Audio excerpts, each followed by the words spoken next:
Good evening. Hello. Good evening once again. It's already 9 in the evening. Thanks God we're here convening once again to fulfill our mission to provide you with continued service for your placement in the National Assessment Course to EdStats. Of course, thank you to those who are patronizing this every night sessions. Thank you to everyone present.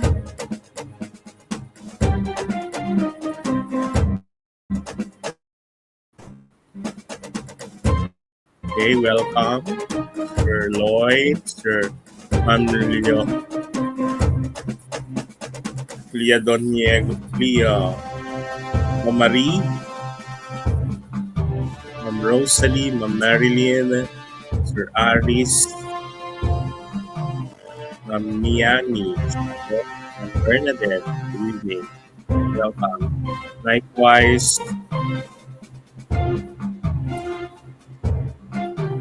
welcome po, Ma'am Arlene, Sir Lorjan, Ma'am Miriam, Ma'am Regina, and Ma'am Rush.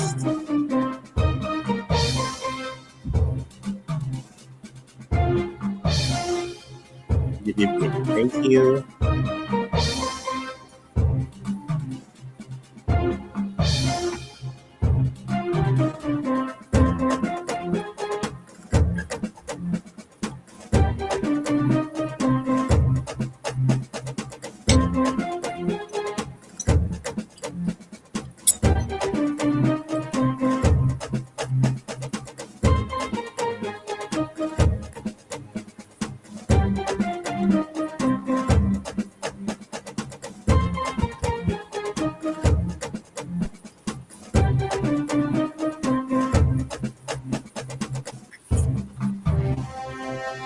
Gabi ay draw ang ating laban.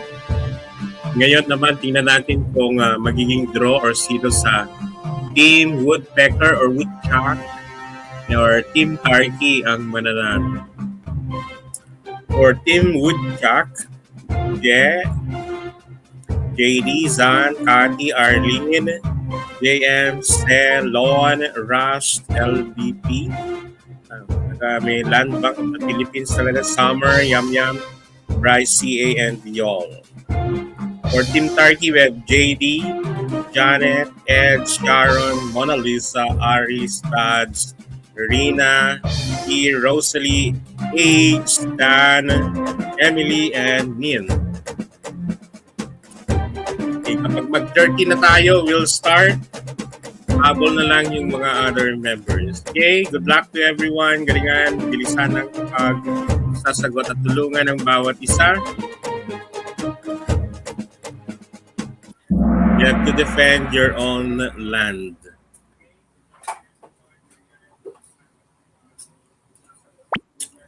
Mag-start na naman ang summer remediation.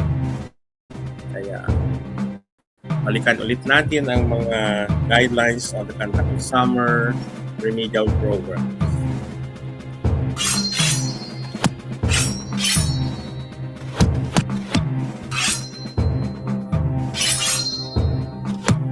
Good evening, Ma'am Gloria.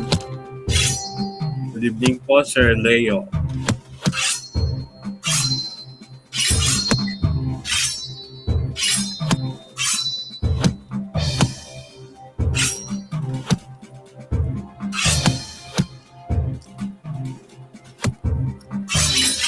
Please join the Kahoot para hindi lamang po kayo taga-panood. You should be part of the meeting.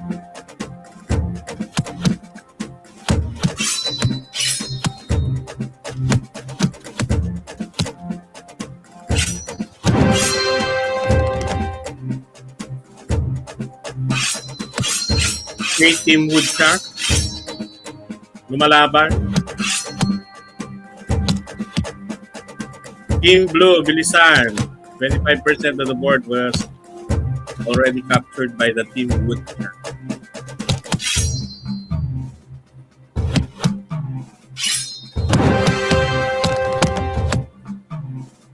Team Tarky, your castle now is almost surrounded. Blue team, go! Defend your own territory. We're being invaded by the wood. Last 5 minutes.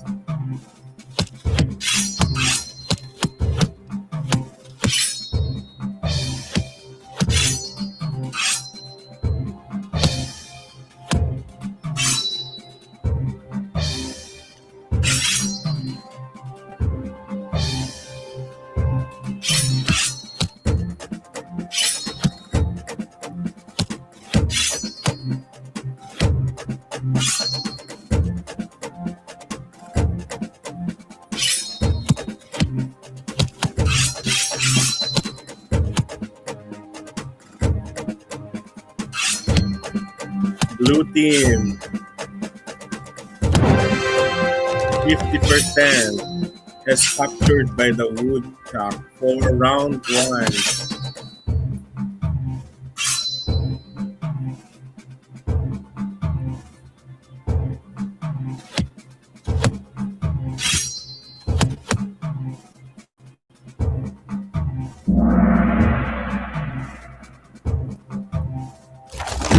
Okay, end of round, and the winner for round 1 is Team Woodchuck. Let's proceed to round 2. Tingnan natin kung draw na naman ngayon.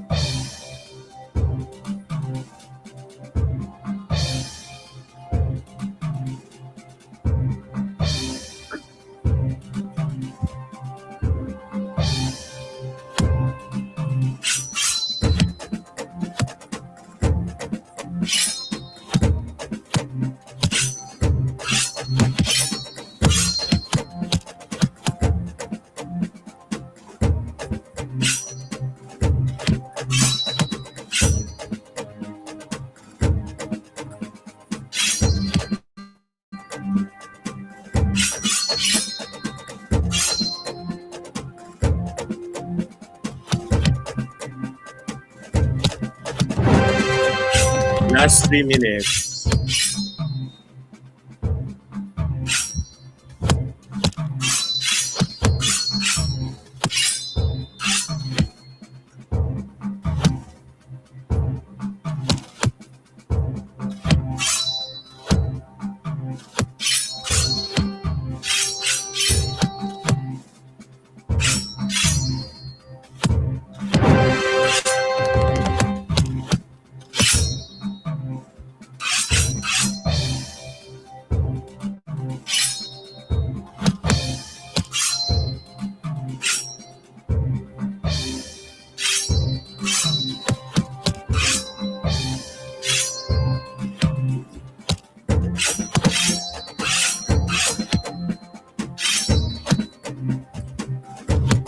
Zan is the lead member of the Woodchuck, while Nin is the lead member of Team Target.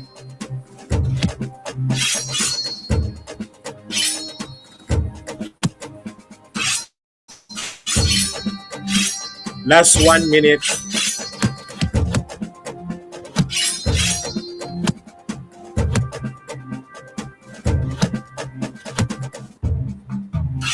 Parang hati ang decision.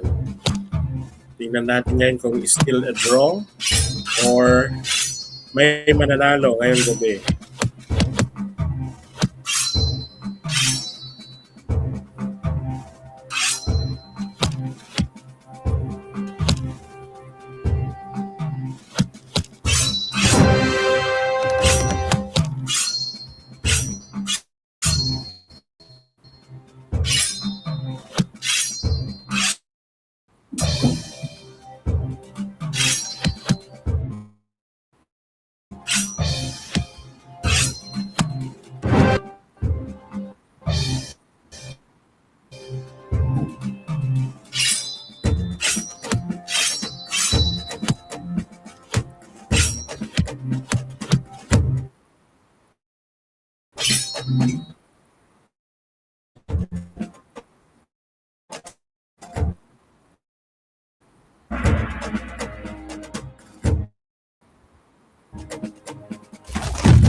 And hola, we have a new winner from the team Wuchang. Congratulations.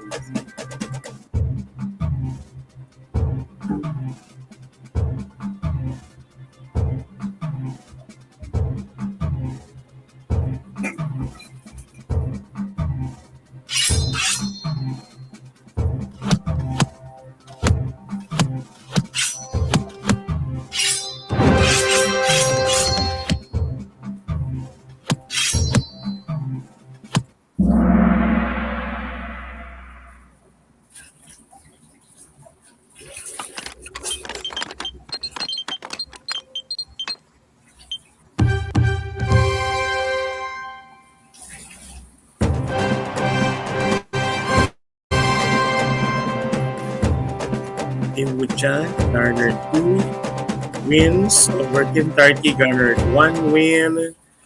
Definitely the winner is Team Wuchang. Congratulations sa mga members team.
Is sharing to you, friends, the result of last night's mock test. Yan. We have 100 points. Ang dami. With Ma'am Raslyn Rimando of Men's Elementary School Region 9, 100. Then Ma'am Emerita of Region 3.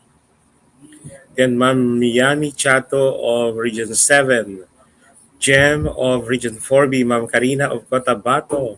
G of Region 5. Leo of Region 2. Aris of Region 5. Ma'am Rose Palau of Region 6. Ma'am Lobel Casera of Region 6. Bernardo R. of Region 2. Ma'am Miriam 95 of Region 2.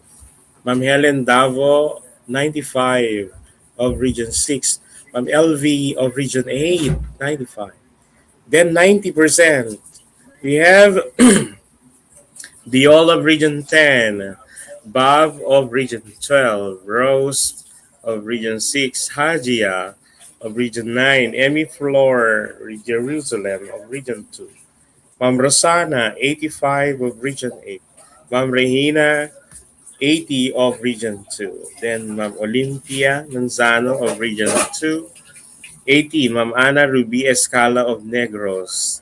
75, still passing, we have Zandi of Region 6, Ma'am Arlene Columna of Region 2, Eds of Region 6, JD of Region 8, Leo Mercredo of Region 8, Bob of Region 12, Aris 75 of Region 5.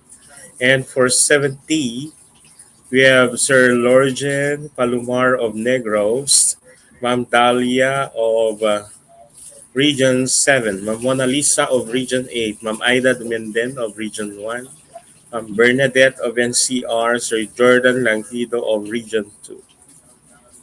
70 LJ of Region 3, Marilyn of 4A, Ma'am Pia of Region 11, Ters of NCR, Zenda Ramos of Region 7, Lon of Region 4A 70. Still 70 passing are you of Region 1, Ma'am Maria Matilda of Region 7, LV of Region 8, Sir Dandy of Eastern Samar, pass. Emily Rodriguez, pass. Okay? And the rest of the names mentioned are still passing. Once again, thank you very much.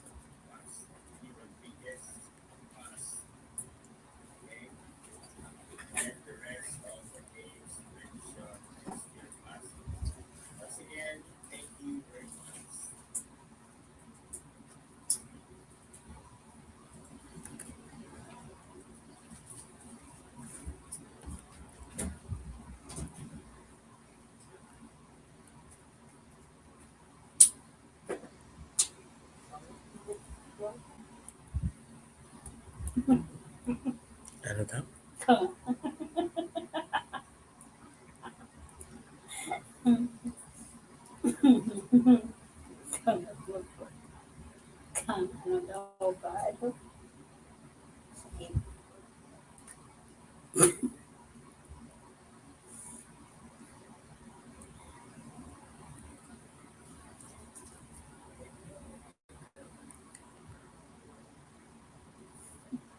Okay, let's revisit the session last night.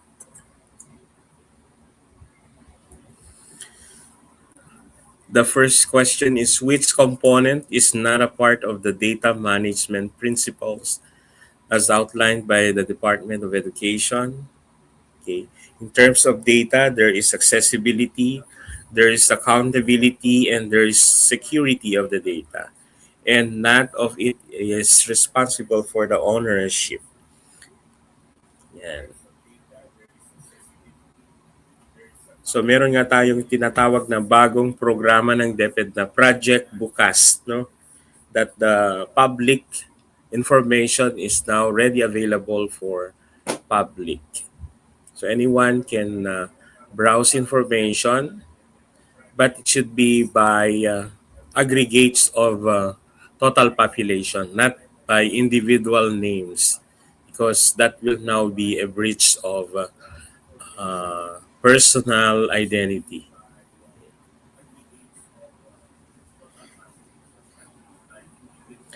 The next question is, which data collection system is not a part of the school data management? Okay. We have various data management systems readily available now. We have the EBAs, the LIS, and the personnel tracking system, or the ERIS. But the school management is not a system, no?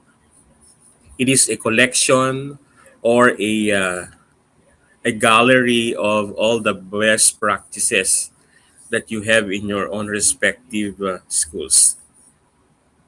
These are not being showcased online, no?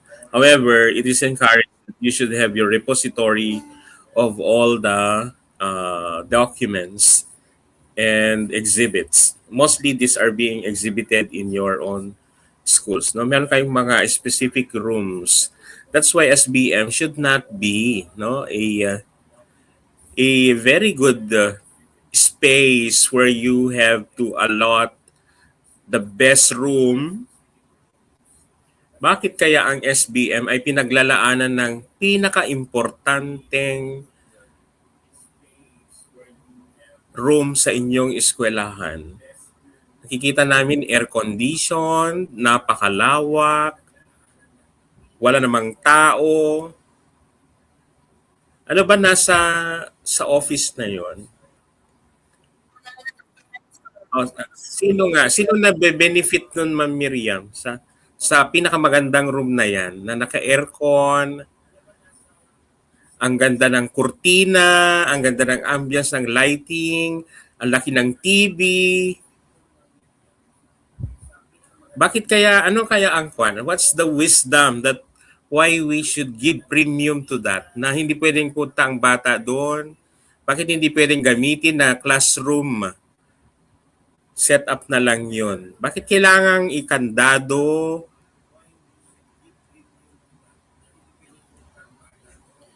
Sinong na makakasagot? Para naman ma-appreciate namin sa curriculum.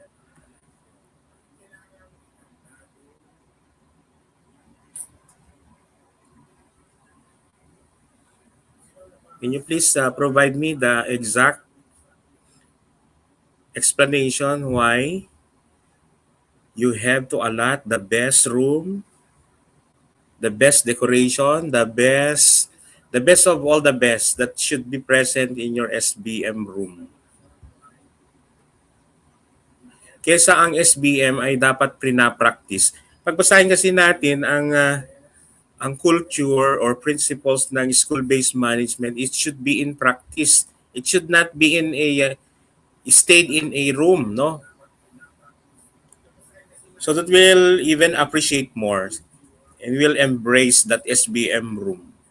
Sige na, you provide us the best explanation why all schools should provide the best SBM ambience.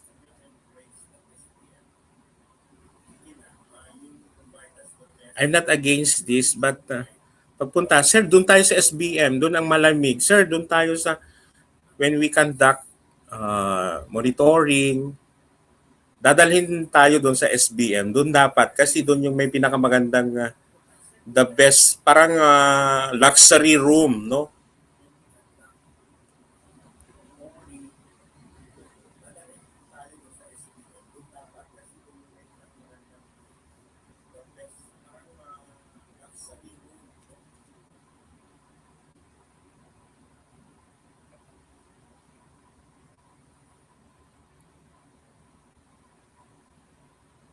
Alam, walang gustong mag-comment para naman ma-appreciate natin the wisdom of the SBM room, no?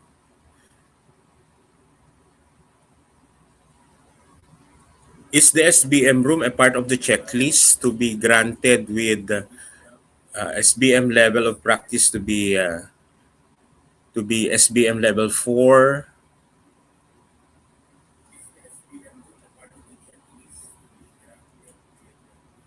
Yun ba yun? Yung pinaka-pinnacle para mag-grant tayo nung points na pang SBM level 4?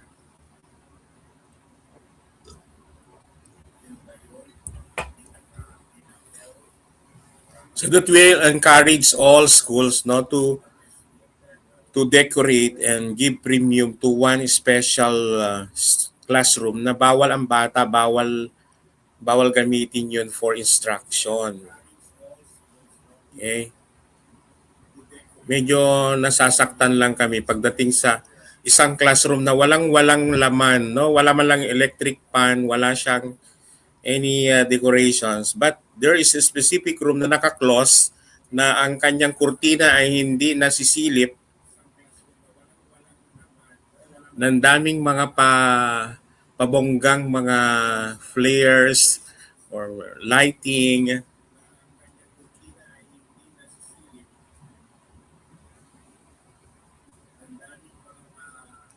Okay, it's a safekeeping room. It's a contest, no? Sino nagpa-contest nun, ma'am?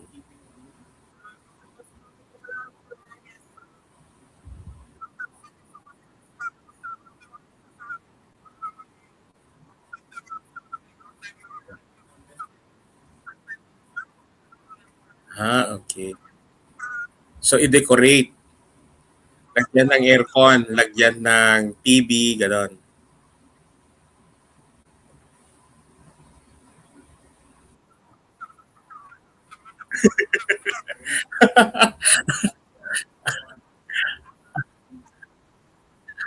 Uso pa rin. Yes, uso pa rin yan.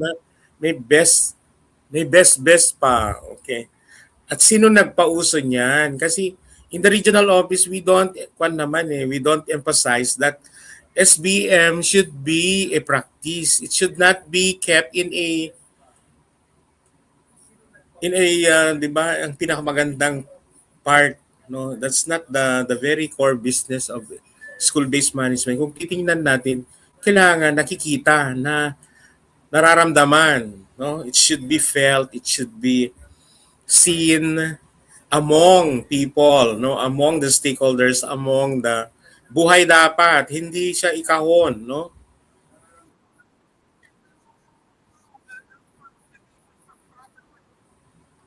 na i-decorate.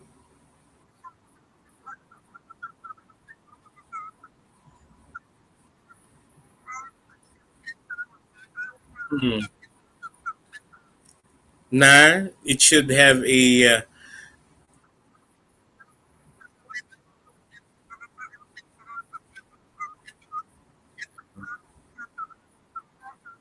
yes, that's the core nga.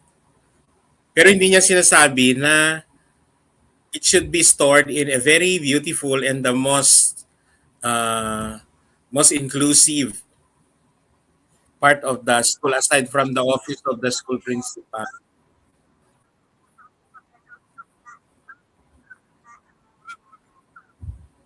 Mhm. Kaya alamin natin sino nagpauso niyan, no? Yes.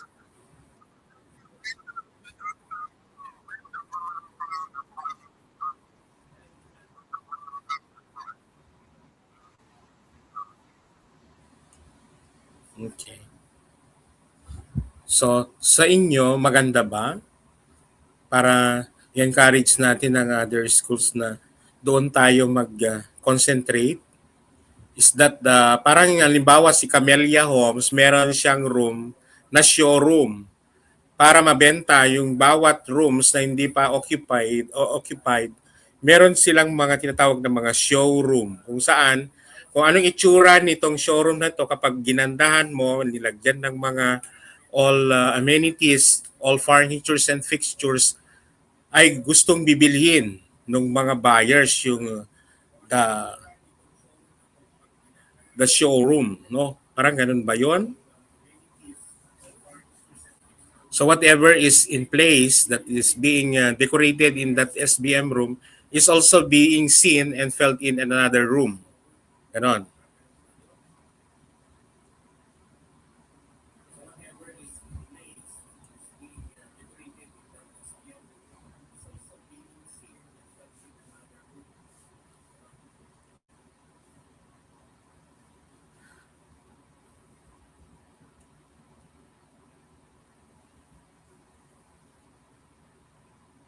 Not so much to be that so debatable about that room, but hopefully all school heads, no, here present is to discern, no, that somebody or someone who's needing the best and who's needing also the affluence of these rooms na it should also be felt and present in other classrooms rather than nasasayang yung room because na ginawa nga natin, o tama naman, bawal ang bata dahil baka masira yung mga documents. But is that the very reason why you have to give the best room, the widest room and the most comfortable area to be the center for everybody's eye, no? Parang talagang eye-catching eh, ang ganda-ganda, no?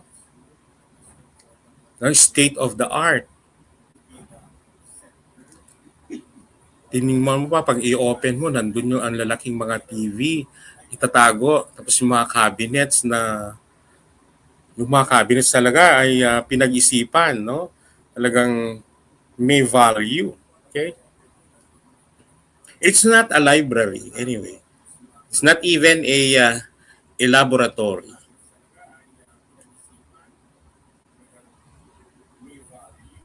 Okay, I'm leaving you that no a question to ponder, a situation to ponder. Why na bakit siya yung may kailangan siya ang pinakamaganda, no?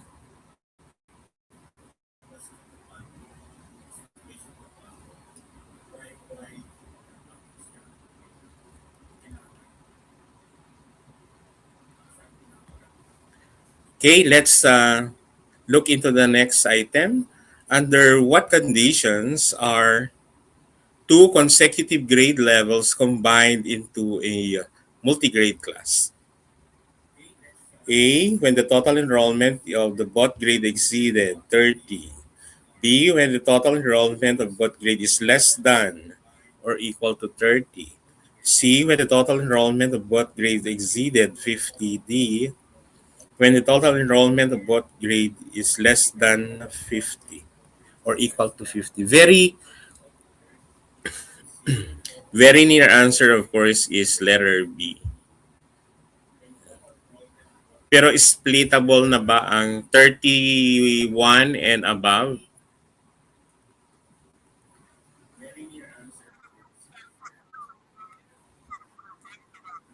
Pwede na bang i-split ang 31?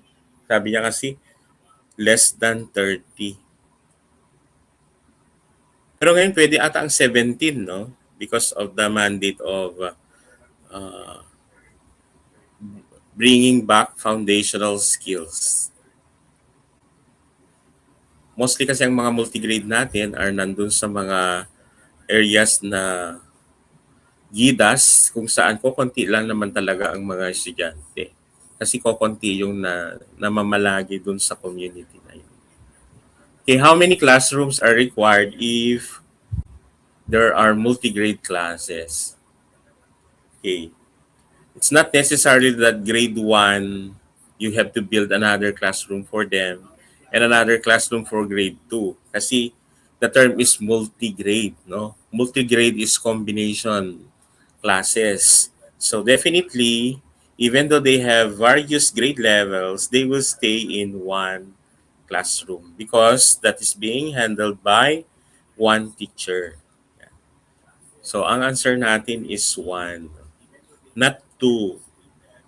Ang daming sumagot ng 2, 14. What is the ideal class size for grade 1 to 2? Yan. In the depth order, it says 40 kasi, no? Pero sa inyo, the very typical and ideal is 30. Do we have any rescinded guidelines here that 30 is now the ideal class for grade 1? Or depende sa area, kung rural or in a city? But we have to look into the issuance of the depth order. Ito yung may coloring, no? What is excluded from the classroom inventory? Academic classroom, science laboratories, non-standard makeshift. Okay? Do not report that a makeshift is a classroom. Hindi siya considered because of of course, the feature of it and even on the uh, yung characteristics of the classroom, no? An ideal classroom, hindi siya. Kasi ang makeshift ay ginawa lang. No? It can be nipa, kogon, or kung saan yung may available na isingit na building, doon nyo ipinatayo at nilagyan ng additional na blocks. No? That's a makeshift. These are temporary in nature. Where should the enrollment and inventory figures should come from? Okay. Is nalito kayo sa teachers. How many students require for a toilet? Yan, sa 50. The answer is 50. What is the purpose of LRN? Yan, 100. To track the learners. Parang natapos na natin ito no, na-discuss, no? What's the format of YY? Representing the year that student was enrolled in the official LIS. Which schools have LRNs that start with number 4? Okay. Private schools, not SUC or local universities. What does SF1 in the school register? Okay. School register is SF1. What is the main purpose? Wala namang mga delikadong items dito, no? Only such that there are few who are confused about the items. A permanent record is the school-to-school transaction. Ito yung Maalala ko na 'to, ito yung malaking discussions na natin noon. What is the procedure in correcting the Oo, maalala ko. Yeah, yeah, yeah.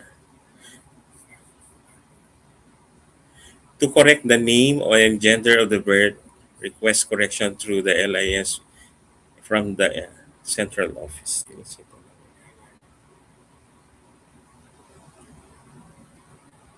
Na-correct na natin 'to na it should be A.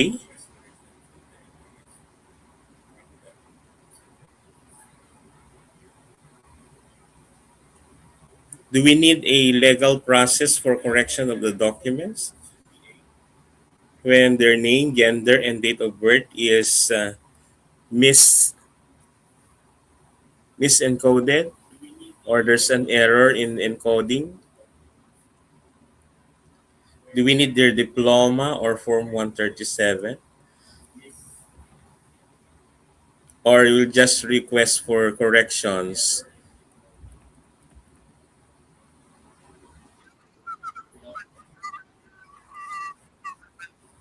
Ah, okay. To attach for the request. No?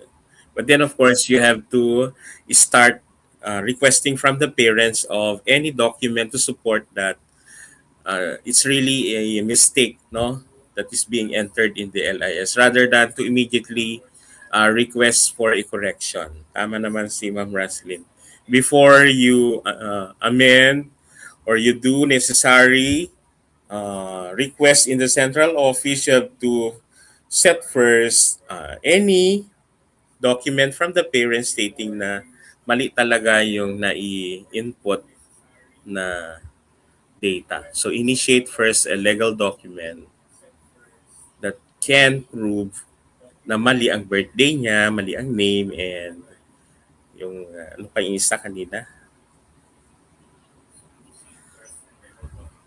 Okay?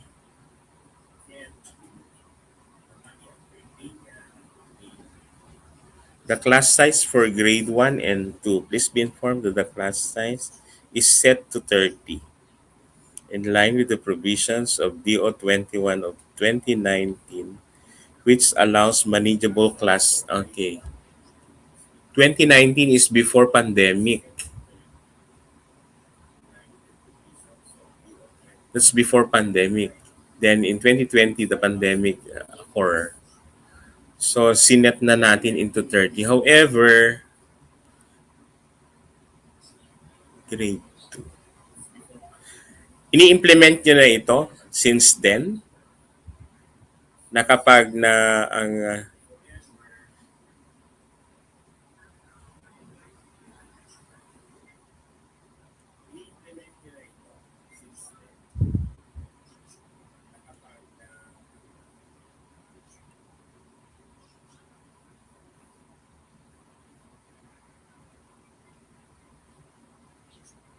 Sir Lord Jen,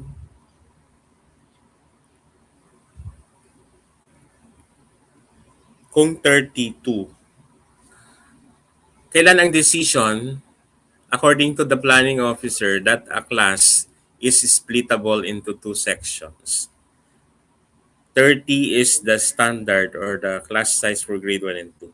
Kapag 32 ba, splittable na siya because it doesn't follow the 30 standard class size or still antayin natin ang 60 para maging splittable into 30-30. Which is the wisdom? What is the wisdom?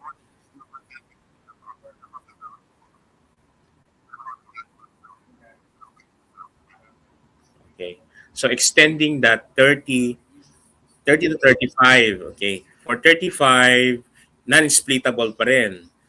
Pero when it goes up to 36, 37, 38, 39, 40, splittable na siya into two sections. Ganun ba sinabi ng ating planning officer? Or 31, 32, 33, 34, it can be split into two sections.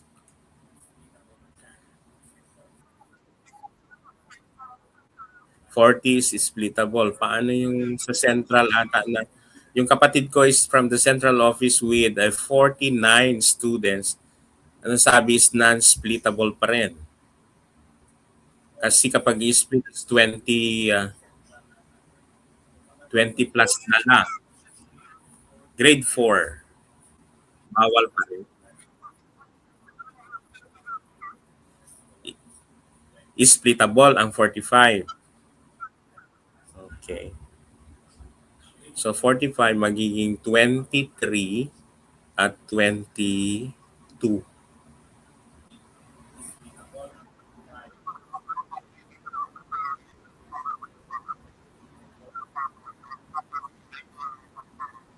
Mm,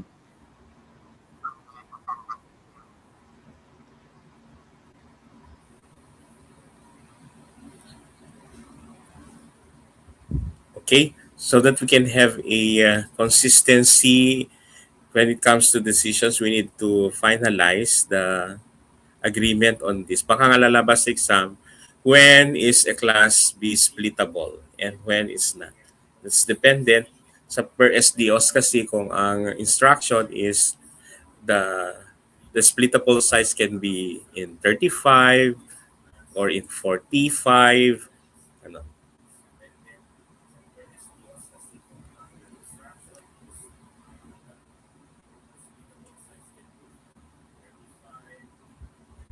Okay, so for the next activity or mock test, please provide me a minute or two to prepare.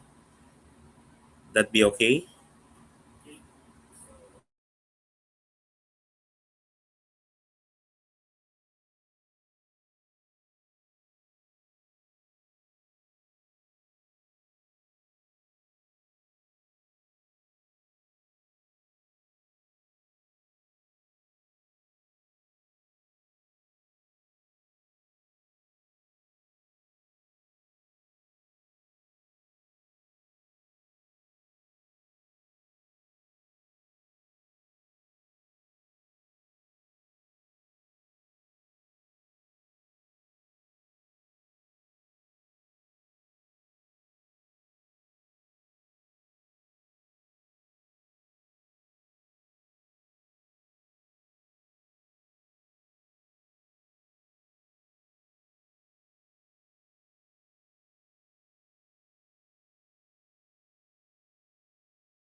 So let's call it a night. Thank you very much. See you again next meeting.